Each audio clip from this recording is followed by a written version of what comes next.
Good morning to you guys. Hopefully you are having a wonderful day. It's Thursday, it's almost 10 a.m. I've been up, I've been getting stuff done. Wow, it's kind of dark in here, but I'm gonna be moving out to the deck, so it doesn't matter. There we go, much, much better. Beautiful morning, a little bit warm, but I've got the fan on, I got some breeze.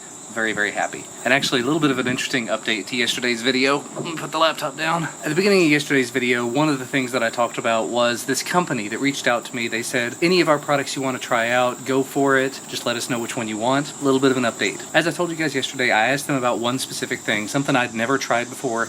They decided against that. They wanted me to look at this other thing. They wanted me to look at it a very specific way, compare it to something that I didn't own. And finally, I got it through to them. I do not own this. I do not own the thing you want me to compare it to or that you want me to use with it. And we went back and forth a little bit more, and they wanted my contact details, and then they put together this contract. They actually, this is the first time this has happened, and I'm kind of surprised realistically, but they put together a contract basically saying, we agree to send you this thing and you can keep it for free as long as you meet these requirements. It's a 1-year binding agreement. You must make the review video about it within 2 months. Any videos you make about it, you have to tag it specifically, and any videos you make about it or you make using it, you have to actually provide to us the originals so that we can use them in perpetuity. And if you do not meet 100% of our requirements, we can ask you to send the device back at any time at your cost. And if it breaks in shipping, you have to actually pay for it as well.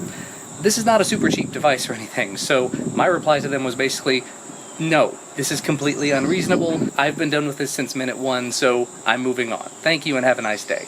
I hate to burn a bridge with a company, but this one I think had it coming. Unfortunately, since I sent that email earlier this morning, every single email I've gotten since that time, I cringe a little bit. I hate to even use that word, but I kind of just tense up a little bit because it's like, am I going to get hit back with, how dare you and you're wasting our time? I'm not wasting your time. You're technically wasting mine because you are trying to market to me and to my viewers. I didn't reach out to you. Anyway, it's actually about 10 minutes till my morning meeting, so I'm going to go ahead, get everything logged in, get everything set up and ready to go. Maybe start editing on some of this video just to get ahead of the game. But let's get this day started right, guys. Back at you again. It's a little while after lunch. I've actually got like an hour and a half or something before I have to go get Duncan off the bus. USPS just showed up a few minutes ago. They delivered this very interesting power inverter for the car. Gonna make a quick video about that. Another video in the car. And then also the Spigen style ring. This is the one that, in the video I did about the pop sockets, I got so many comments, people saying that they're using this instead. So I thought I would give it a shot.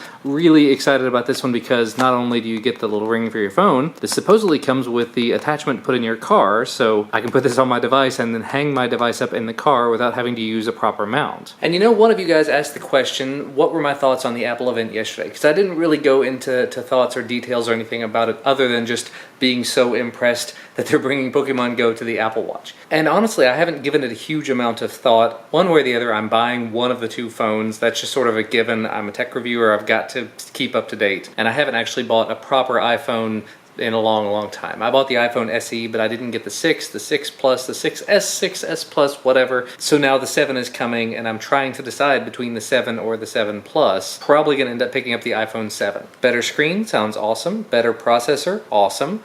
They didn't give any information about the RAM that's included, but iPhone has actually been pretty good about RAM usage with the ones that I've used in the past and the iPads and everything. Because they're controlling the entirety of the hardware and the software, they have been able to optimize things a whole lot better than Android has been optimized, just in my opinion. So you may not necessarily have to have as much hardware. It's kind of like the Windows Phone experience.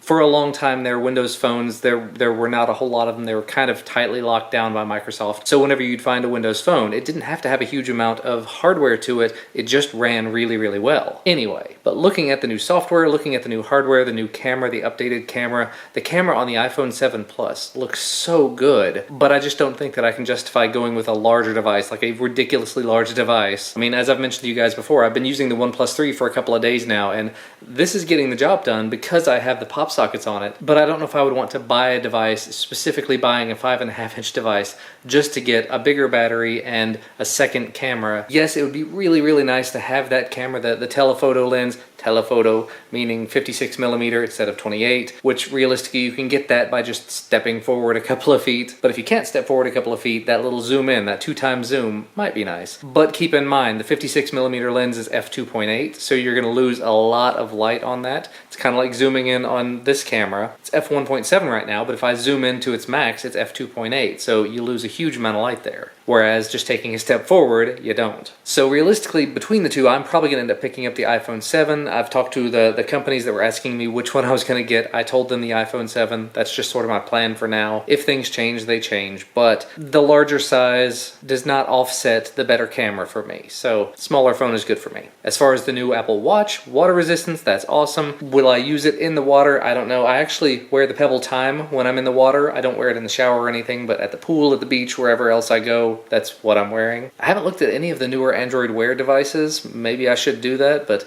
the fact that they're bringing Pokémon Go to the Apple Watch means that I'm going to be buying one of them. Either the Series 1, the updated original Apple Watch, or the Series 2 to get that water resistance and much just better performance overall, probably. And I will say, I was this much disappointed that they didn't do anything about iPads. I was really expecting them to do an iPad Pro Mini, an iPad Mini Pro, whatever, and some updated MacBooks and MacBook Pros, although they did update the MacBook earlier this year, and a Mac Mini. Maybe another event, maybe the beginning of next year, I don't really know.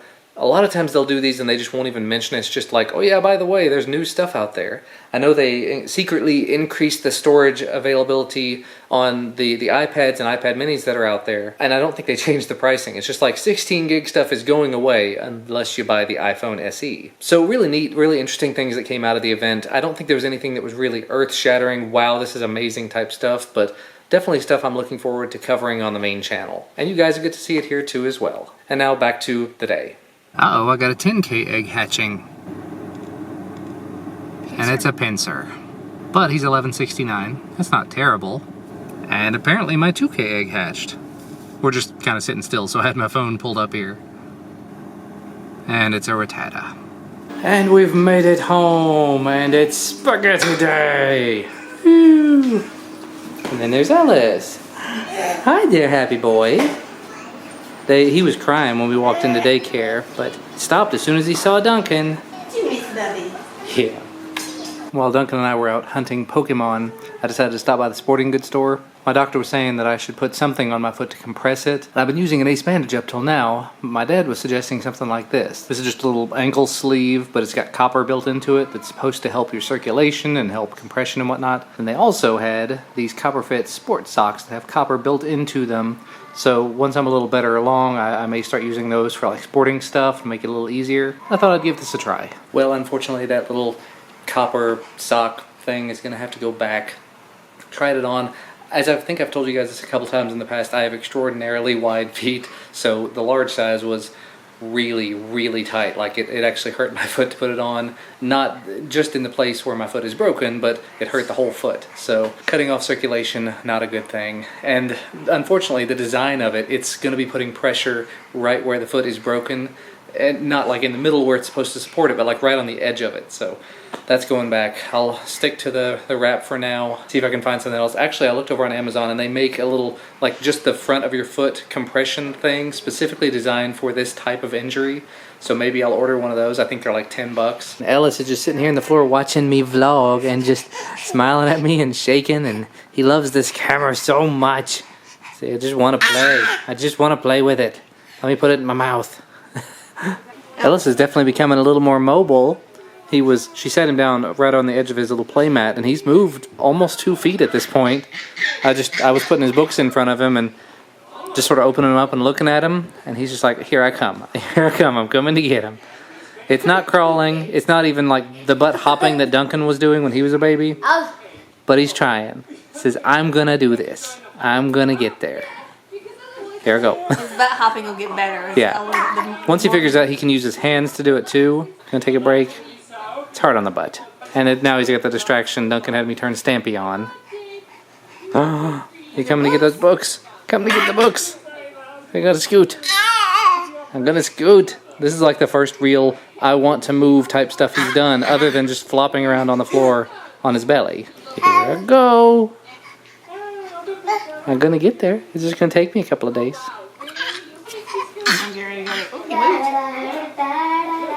Little by little. And it's about 9 o'clock. We just got Duncan to bed. Ellis just had his last bottle of the night. He's been like halfway passed out for the last 45 minutes to an hour. He was sitting up asleep a few minutes ago. So we got him his bottle. He's ready for bed. Like father, like son. Yeah, that's what we do. And I think that's where I'm going to just go ahead and wrap things up for today. So hopefully you guys had a great day. We'll see you again tomorrow.